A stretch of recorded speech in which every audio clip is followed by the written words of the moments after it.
నమస్తే, మీరు చూస్తున్న తెలంగాణ 19 టీవీ.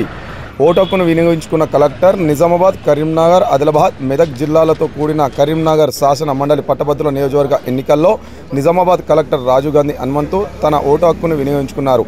నిజామాబాద్ జిల్లా కేంద్రంలోని సుభాష్ నగర్లో గల ఎస్ఎఫ్ఎస్ పాఠశాలలో ఏర్పాటు చేసిన పోలింగ్ స్టేషన్ నెంబర్ 122లో కలెక్టర్ రాజీవ్ గాంధీ హనుమంతు ఓటు వేశారు. ప్రజాస్వామ్య ప్రాముఖ్యతను గుర్తిస్తూ ఓటు కలిగిన ప్రతి ఒక్కరూ తమ ఓటు హక్కును వినియోగించుకోవాలని ఈ సందర్భంగా కలెక్టర్ పిలుపునిచ్చారు. జిల్లాలో మొదటి 2 గంటలు ముగిసిన సమయానికి ఉదయం 10 గంటల పట్టభద్రుల నియోజకానికి సంబంధించి 9.5% ఉపాధ్యాయ నియోజకవర్గంలో 15.97 పోలింగ్ నమోదైందని అన్నారు.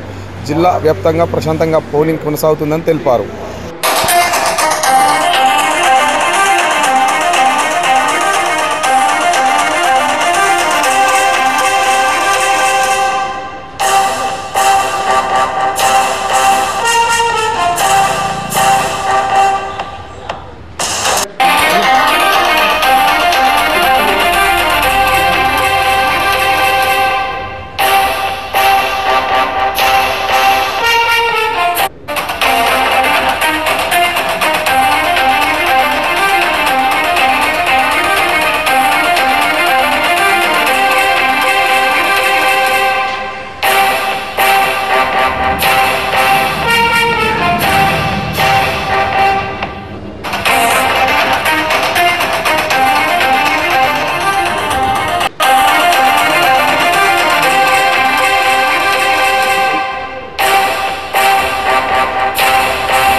జిల్లా వ్యాప్తంగా ఎమ్మెల్సీ గ్రాడ్యుయేట్స్ మరియు టీచర్స్ కాన్స్టిట్యున్సీస్కి ఓటింగ్ అనేది ప్రశాంతంగా స్టార్ట్ అయింది. మన జిల్లాలో టోటల్ 81 పోలింగ్ స్టేషన్స్ ఉన్నాయి.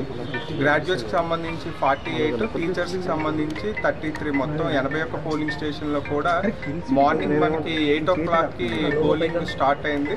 10 o'clock వరకు మనకి టీచర్స్కి సంబంధించి 16%, గ్రాడ్యుయేట్స్ సంబంధించి అరౌండ్ 10% పోలింగ్ నమోదైంది. సో జిల్లా వ్యాప్తంగా కూడా పోలింగ్ ప్రశాంతంగా జరుగుతుంది.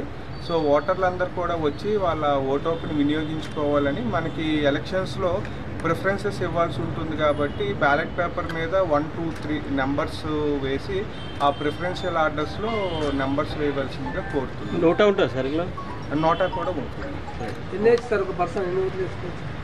ఎన్ని ఉంటే అన్ని క్యాండిడేట్స్ కూడా